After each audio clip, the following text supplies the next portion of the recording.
Hey y'all, hey, are you going crazy yet? I think I already am. But anyway, we're gonna talk. It's Weekend Wisdom. It's Saturday. Woo! I know you've been waiting all week for this, anxiously anticipating to see my beautiful face, and you will get a little wisdom from the wisest person you know. Yours truly.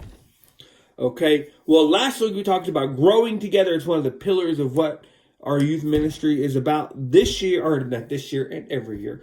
But today we will be talking about praying together. Prayer is such an important part. It's an important part of your growth. It's such an important part of your Christian life because being a Christian is about a relationship, and praying is talking to God. And you can't talk to someone and you have to talk to have a relationship. Am I right or am I right?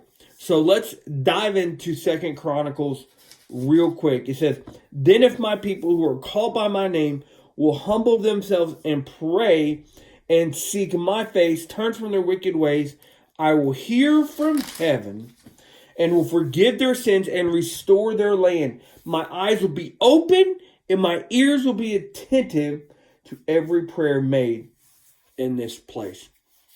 Let's just be honest, guys. When we pray, the one thing we want is to make sure that God is listening, that God is attentive, and that his eyes and ears are open to what we are praying about.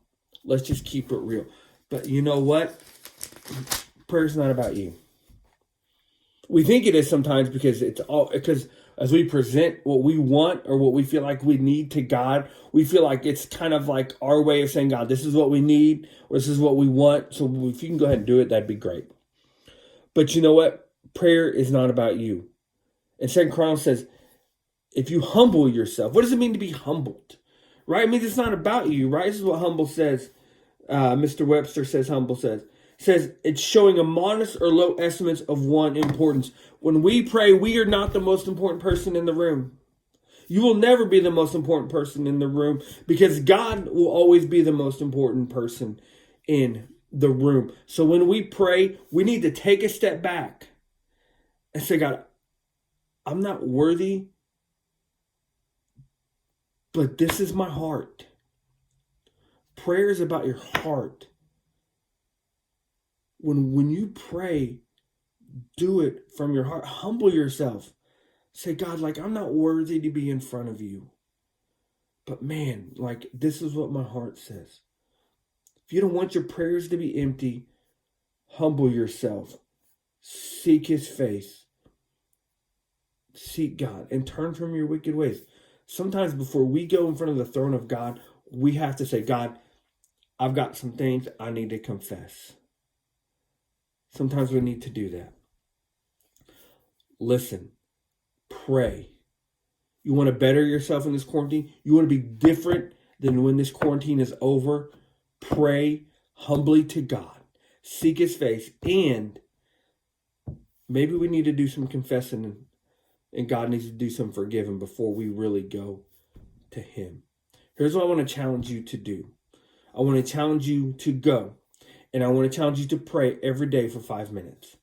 You're stuck at home. You've got nothing else to do. You can have a talk with God for 5 minutes. Okay? Pray to God. 5 minutes. Then I want you to message 5 of your friends. And whether they believe in God or not, whether they're Christian or not, say, how can I pray for you today? Okay? Remember, where you start does not have to be where you finish. Okay? Your weekend wisdom is this. Pray. And maybe as you get to have a Zoom meeting with your friends. Say, hey, let's have a prayer together. Listen, do what it takes and humble yourself. All right, man, I love you guys. I miss you guys so much. You have no idea. And I can't wait till all this is over. But in the meantime, be safe, right? Make sure there's a Bible between you and the other person. All right. I'll talk to you again. Love you guys. Remember, where you start does not have to be where you finish.